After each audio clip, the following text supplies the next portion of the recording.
Web 2.0. Innovation. Trends. Collaboration. Software. Metadata. Got the world turning as fast as it can? Hear how technology can help, legally speaking, with two of the top legal technology experts, authors, and lawyers, Dennis Kennedy and Tom Mile. Welcome to the Kennedy Mile Report here on the Legal Talk Network. And welcome to episode 216 of the Kennedy Mile Report. I'm Dennis Kennedy in Ann Arbor. And I'm Tom Mile in Dallas. Before we get started, we'd like to thank our sponsors. Thanks first to TextExpander for sponsoring our show. Communicate smarter with TextExpander. Gather, perfect, and share your knowledge. Recall your best words instantly and repeatedly. Learn more at textexpander.com/podcast. And we'd also like to thank ServeNow, a nationwide network of trusted, pre-screened process servers. Work with the most professional process servers who have experience with high-volume serves, embrace technology, and understand the litigation process. Visit servenow.com to learn more.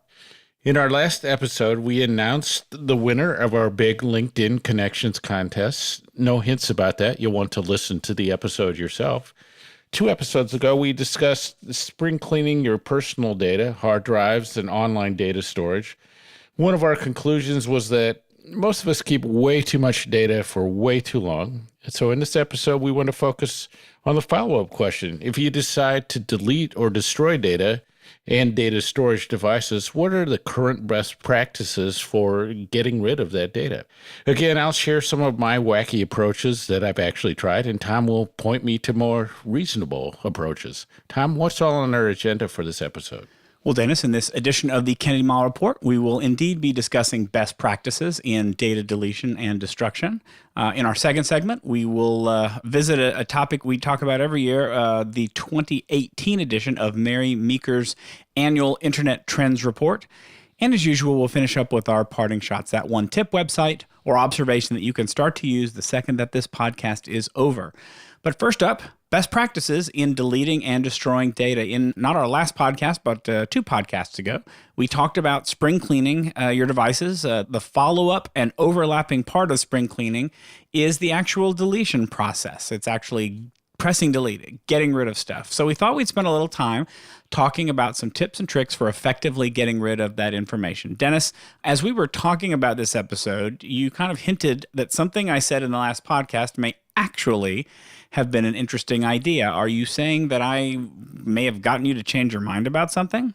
Yeah, actually, there were many things that you said that got me to change my mind. And so I've been rethinking my approach as I reflected on what you were saying about how you were going to online storage and there was no need for all these USB drives and hard drives. I was reminded of those classic stories of the early days when law firms would decide that they were going to scan all of their paper files and just have electronic versions, but then they decided to keep all the paper, as backups. Or sometimes they would scan those things and then they would print them out. And so I kind of left myself kind of feeling that way. So I said, I really do have all of these things and I don't need them all and I can streamline, and the online approach makes sense. And I'll probably hang on to something local, but part of it was that a lot of this old stuff you don't really need. And you think you're going to go back to it and you never do. There's sort of that hidden issue out there that we didn't talk about, that sometimes these old formats and old file types you can't even access anymore anyway.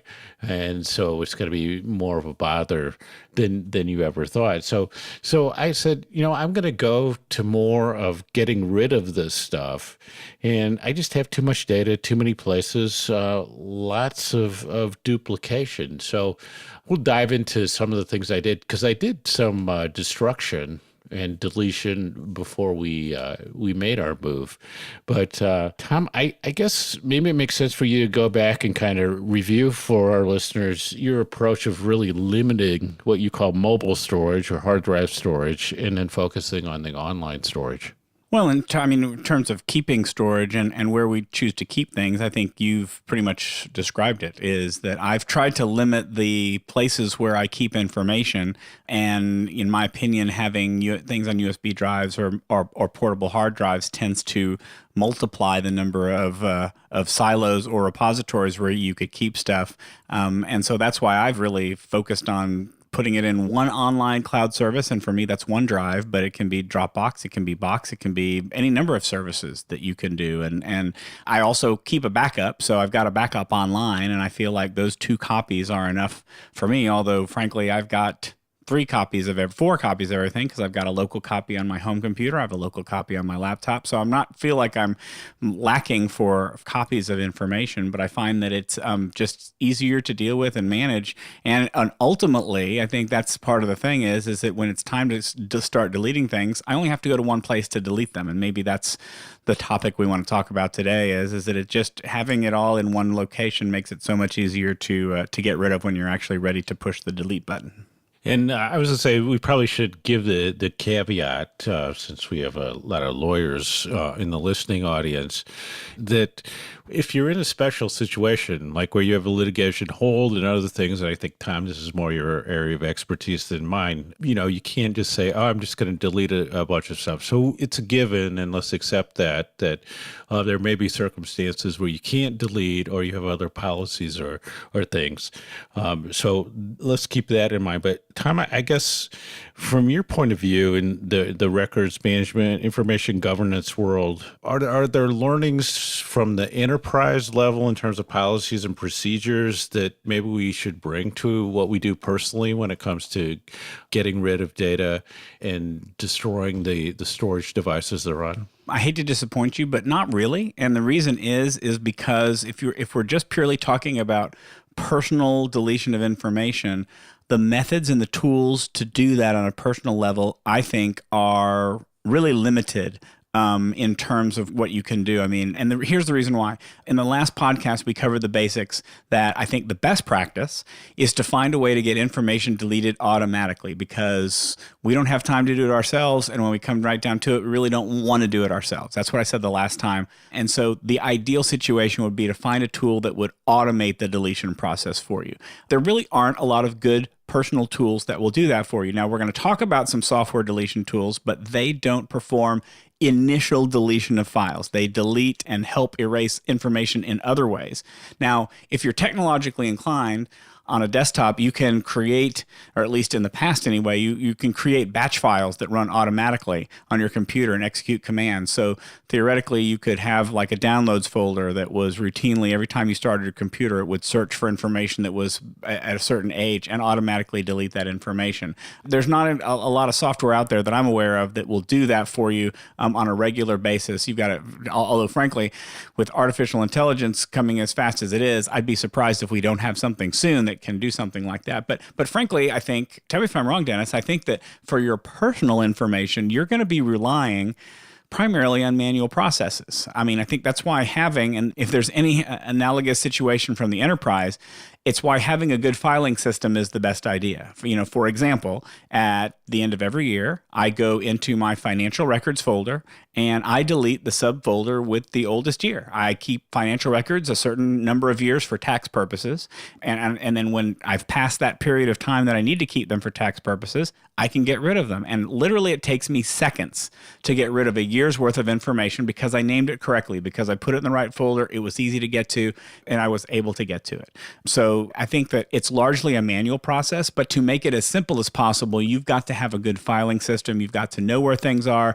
You've got to, like you said, deduplicate, make sure that there's not lots of duplicates out there. That's kind of why the way that I've got things set up, it is working for me, because I know where it all is and I can get rid of it very quickly. Now, we're going to talk a little bit later about, I think, how deleted does not mean deleted, and really where I think we're going with some of the software tools that can help with deletion. But I mean, Dennis, are you disappointed by my lack of an analog from the enterprise world? Do you have any ideas in that regard?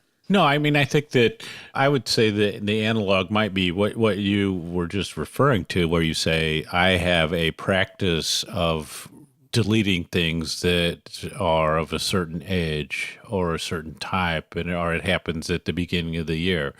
And then you may find tools like I on a Mac, I think a program like Hazel, where you could automate that a little bit so it happens automatically. So I think that there's sort of this, just a number of concepts that are probably important that you can bring back. How long should you retain something? You have a great example on the financial side. So I think if you take those things, but I think, otherwise at the enterprise level, wiping hard drives and do all those things is sort of like the job for IT, and usually happens when you trade in a computer or Yep. if you leave a company. So I don't think you would typically get on to the nitty gritty. So I think at the personal level, I think it's just basically comes down to you have the ability to use software deletion tools, and then you have some kind of physical destruction, or depending on how cautious you are, a combination of both. Tom, I think as usual, it always seems like we come down to the audit notion. So you want to start with just kind of get an idea of everything that you have, and where things are at. Look for duplication, but just get a good list probably of what you have, and then you can start to make decisions about what it is that you want to get rid of. And I thought maybe we just use the example of my move of what I did. So I had several old computers, so that I knew that I had done tax returns on them. So there was a danger of sensitive information on those. And so it just became an issue of saying, well, I'm going to pull out the hard drive and I'm going to destroy it, which is actually, as I went from older to newer laptops especially, it became much harder to get the hard drives out. So not as simple a process as I thought. And then I thought the tried and true way of physically destroying hard drives was drilling them. A few broken drill bits later, I was not real happy with the result. And people told me you probably want to have a drill press. So what I ended up doing, and I'm sure that you'll appreciate this, Tom, because it is kind of a silly thing. I had a pickaxe and I just went after the hard drives. And because I was getting rid of stuff, I had some hydrochloric acid that we'd used for something else in the years I'd been in the house that I needed to get rid of anyway. And I just poured that on the hard drives, which is pretty darn effective when you see the magnetic part of the drive kind of disappearing up in smoke. I don't know how safe it was to breathe. And then because I turned into a nut, I took the computers out to a place that did recycling, and they actually use a hard drive shredder on them. So those are the combination. I would say probably my experience from that, after what I went through, is probably that going to a place that just shreds the drives for you is going to be a good way to go. So I don't know, Tom. I think I kind of went way overboard, but I just went the whole physical side. I didn't do the software side, which is what a lot of people actually do. I'll make a confession. I've been really lazy about the hard drives that I've had, and most of the hard drives I have actually aren't mine. I may have one hard drive that I've kept from a computer when I changed it, but I've replaced my father's computer several times, and I've kept all of his hard drives because I've been too lazy to do anything about it. But I've seen too many presentations that have shown, here's how not to physically destroy a hard drive. And I think you described everything that was on that slide just about. The pickaxe, the hammer, but they show all sorts of ways that this will not destroy your hard drive, this will not destroy your hard drive, and then here's the only way to do it. And so I think my inclination would be is that if I'm taking a hard drive now, I'm probably going to first do some software deletion tools. We'll talk about that more in a second. And then I would take it to the service, and I would actually, I don't know if they let you watch it, but I'd want to watch them shred the hard drive right there, because I think that's going to be your best bet to do that. So have you not ever used any type of software deletion tool, anything like that before? Well, I think that's one of those things that, and we'll talk about this, is that when you start to use these tools, you see this come up fairly often, is that the fact that you've gone to such elaborate lengths to destroy data, you just look suspicious. So you find like in the computer forensics world, especially where you have employees stealing information, that one of the key pieces of evidence is somebody might have done something bad is that they're downloading some of these software deletion tools, like one we'll talk about called DBAN, DBAN, and that becomes suggestive that you might be doing something wrong. So I think that for some reason the software thing is a little bit less appealing to me, but then also in my case, I had some computers that had been sitting around for a long time. I didn't even know whether the hard drives would spin. So the physical deletion kind of made sense for me because I wasn't even sure that I was going to be able to get those things running. But yeah, I don't know. You read different things, like you said, that sometimes I think all roads kind of lead to the shredder. But I've seen recently, and people they don't say, you definitely don't want to throw in the river, that sort of thing. The acid thing, I read a couple things that my approaches were not that bad. I also like the approach I didn't try, which would be to just get some of the stinkiest garbage you can find and just bury the drives in a trash bag with that, and figure that if anybody goes, is going to go through a landfill and try to get those, that they probably deserve the data anyway. Yeah, I'm still going to come back to the software deletion stuff because the idea of appearing suspicious has not ever particularly bothered me. And part of the reason is that at least at one point there was a time where I was using it on a regular basis just to keep my hard drive kind of clean and optimized. And it seems to me that if you're using it on a regular basis to delete information and stuff, then I think that if looking suspicious is a worry, then having a repeatable, consistent process rather than buying the software once after the ominous event occurred where law enforcement might want to look at your computer, it's I think a lot more credible, a lot more defensible if you're using something on a regular basis. But I mean, let's talk real quick about how these deletion tools work. They scan your computer, they look for, they do a couple of things. They will go all over the unallocated space on your hard drive. They'll wipe it clean. You can do this at a number of different levels, and there's so many tools that will do this. Like Dennis mentioned, there's DBAN, there's a number of other tools that are out there. The real question is going to be is how many times do you want to overwrite the hard drive? The more you overwrite it, the more certain you are that you're destroying information. You can get up to Department of Defense level standards of quality.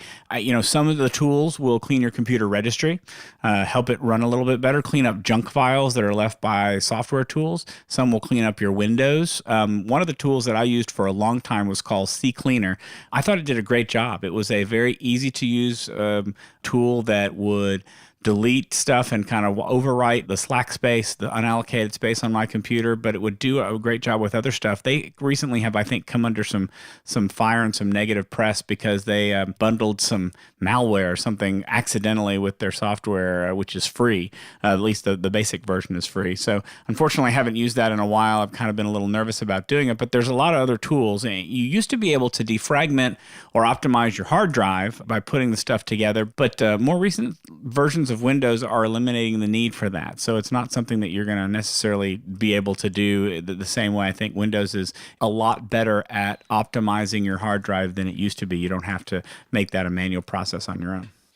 Yeah, and I think that, it's important to understand that, just reformatting a drive is not going to do the trick. So what happens is that the software deletion tools are going to override everything with the 0 and then with 1s, and then, so it becomes unreadable. Now, take all this stuff with a grain of salt, but there is a Department of Defense standard. And what I find is that every time I'm talking to the people in the computer forensics world, I guess they give you the feeling that no matter what you do, they're going to be able to undo it. But it's one of those trade-offs of you can overwrite a file so many times, and then the odds of anybody restoring it go way down.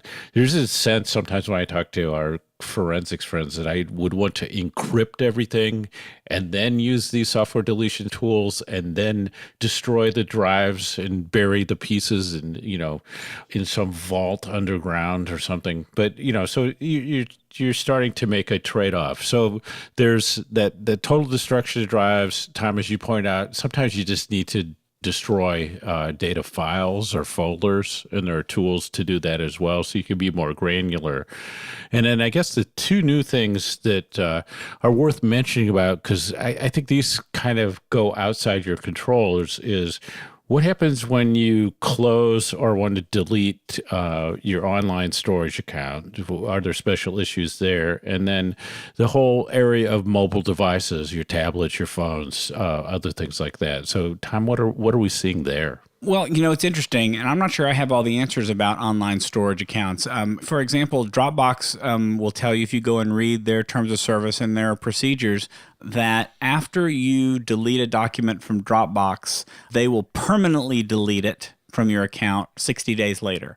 And the real question that I have is that just permanent to you, or is that permanent as in forever for everyone? I'm unclear about whether or not Dropbox has its own Slack space where information may exist and there may still be fragments of information there.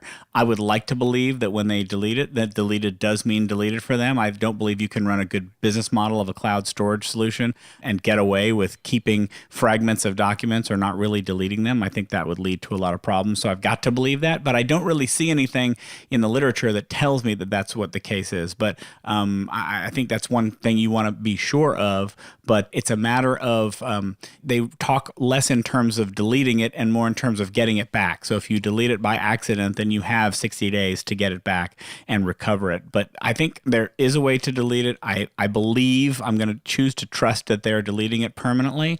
With your mobile devices and your phones and your tablets, there are ways to reset that phone back to factory settings, and many of you have probably done that to either a tablet or to a phone when you've had issues with that. Theoretically, that's supposed to wipe everything clean. I would imagine that very similar to any hard drive, there would probably be remnants or artifacts of whatever you'd put on there.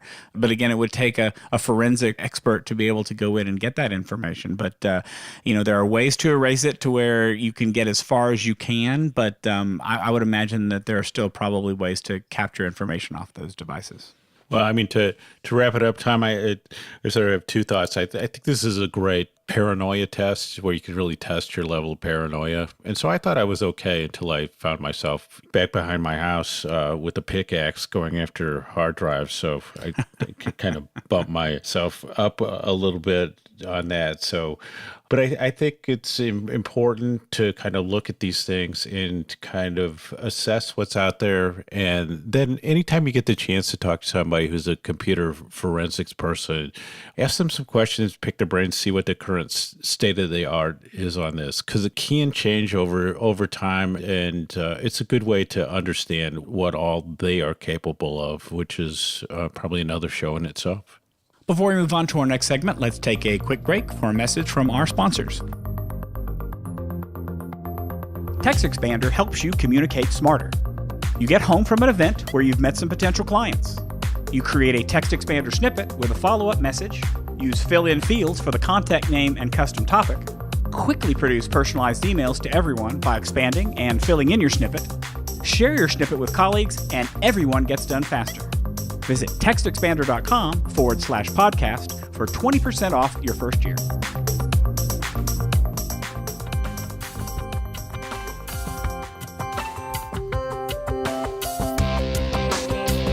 Looking for a process server you can trust? ServeNow.com is a nationwide network of local pre-screened process servers. ServeNow works with the most professional process servers in the industry, connecting your firm with process servers who embrace technology, have experience with high-volume serves, and understand the litigation process and rules of properly effectuating service. Find a pre-screened process server today. Visit www.servenow.com.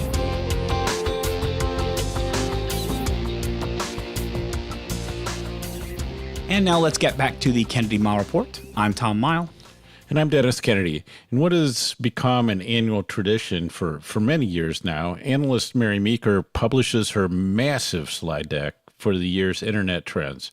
This is an important event, and this year's trends report is out. We always like to take a few minutes on the podcast to talk about what caught our attention. Tom, what caught your eye this year?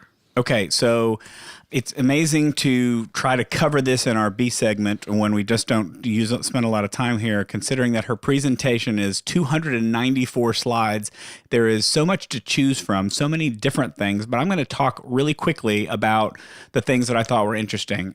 Interesting to me that there's zero growth in smartphones, that smartphone shipments have almost completely leveled out over the past year, which sounds like we've hit a plateau of people and having their smartphones. Internet users have increased, but growth has slowed. However, there are 3.6 billion internet users, more than 50% of the population. It's amazing to me that 50% of the world's population is on the internet. To me, what's even more amazing is that the average person looking at a screen, whether it's a computer screen or a mobile screen, is 6 hours a day now, and more than half of that is on a mobile device. I will say that the talk about the growth in subscription services, that more people are moving to subscription services, is interesting. I found it interesting that malware volume is up 10 times over the past 2 years. Probably not surprising, but still that number is kind of jarring. There's a lot of focus on China, how powerful it's getting and how fast it's getting powerful. I think that's going to be a big issue. But what's interesting to me, I'm going to close out real quick. They gave some case studies of a couple of tools on the internet and how they've changed how the workplace works. And I'm just going to use two of them, Dropbox and Slack. They found that use of Slack leads to a 32% decline in email usage, a 24% reduction in employee onboarding time, a 23% decline in meetings, and a 10% rise in employee satisfaction. They found that use of Dropbox leads to a 31% decline in IT time spent supporting collaboration, 3.7 thousand hours saved annually by employees on document management, and a 6% rise in employee productivity. I like those kinds of stats because they show that these tools actually have positive impact on people using them. And so it's really intriguing and satisfying to be able to see this sort of information. Dennis, I'll turn it over to you. What grabbed your attention? Well, some of the same things, obviously, because I always find this report really makes me think. And so sometimes it's would be in ways that you don't quite expect. So she was talking about the privacy paradox, she called it, which is, and she was discussing in different countries how willing people are to share personal data.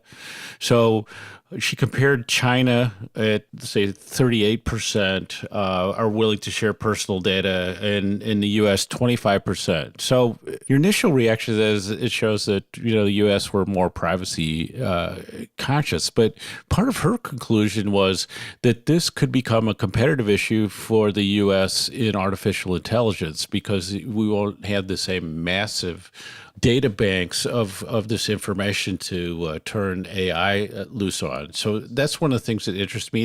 And talking about voice, which we've talked about is becoming big, but she was saying that Google's machine learning recognition accuracy is reaching 95%, which is basically the same as humans, and was talking about the smart speakers and voice assistants, again, one of our favorite areas. But she was saying that Amazon Echo's install base rose from 10 million to 30 million in 2017, which then drives developers to do even more voice because you have that voice platform. So as we say every year, this is really kind of the standard piece to kind of evaluate where we are on the internet. And I think for our audience and the legal audience is kind of drawing some conclusions from those trends. And I think voice would definitely be one, can help you set your own agenda for technology for the coming year. So now it's time for our parting shots. That one tip, website, or observation you can use the second this podcast ends. Tom, take it away. So I'm not a person who, although I like the idea of having notebooks and having paper and being able to write in notebooks, I just don't make use of them the way that I should. But I need paper from time to time to be able to take notes. I'm usually taking notes electronically, but I do want to have some paper, but not a lot. And that's why I've been extremely intrigued by the Everlast notebook. Everlast, the company, has come up with a way of creating paper that is durable, that is more than paper. And so the Everlast notebook doesn't have a lot of pages in it. I'd say it probably has 15 or 20 pages total in it, with obviously two-sided paper. But what's nice about it is that when you're done with what you're writing on the page, you can take a damp cloth to it and wipe it clean. It is a endlessly reusable notebook that you can wipe clean and use forever. And so I've been carrying this small notebook around with me and wiping it clean when I'm done with it. But wiping it clean doesn't mean you get rid of it, because it comes with an app. It's a smart notebook. It comes with an app that if you circle one of the symbols down at the bottom of each page, you can set up the app to store your notes. You can take a picture of your notes and it'll store it in a Dropbox or in Evernote or in OneNote. And it connects to probably 10 different services that are online that you can keep that information, then wipe the page clean, and you've got a digital version there. I'm really loving using this. You have to use a special pen, but it hasn't been a problem for me. And they have a whole bunch of different versions of notebooks, including one notebook that you can actually use that cleans itself by putting it in the microwave. That seems kind of crazy to me, but it erases itself by putting it in the microwave. But go take a look at Everlast Notebook. I'm really enjoying mine. You know, Tom, that's made me think about the friction pens, which I've started to use a lot, which are use erasable ink. Well, that's the pen that Everlast uses, is the friction pen. Yep. So you could use any notebook with the friction pen, and then the friction pen has this cool thing, as Tom was saying, with temperature, so you can erase it. But you can use the temperature thing to put it in the freezer and then put it in a microwave, and you can, have like invisible ink that will disappear and reappear, write secret messages. So it's almost like I should give the friction pen as my tip instead of what I was going to do. But there you go. My tip is release of OmniFocus 3 for iOS. My life is organized by OmniFocus. It's the app I'm most happy to pay for, and it allows me to do my to-dos in a very sophisticated way based on primarily on the David Allen getting things done approach.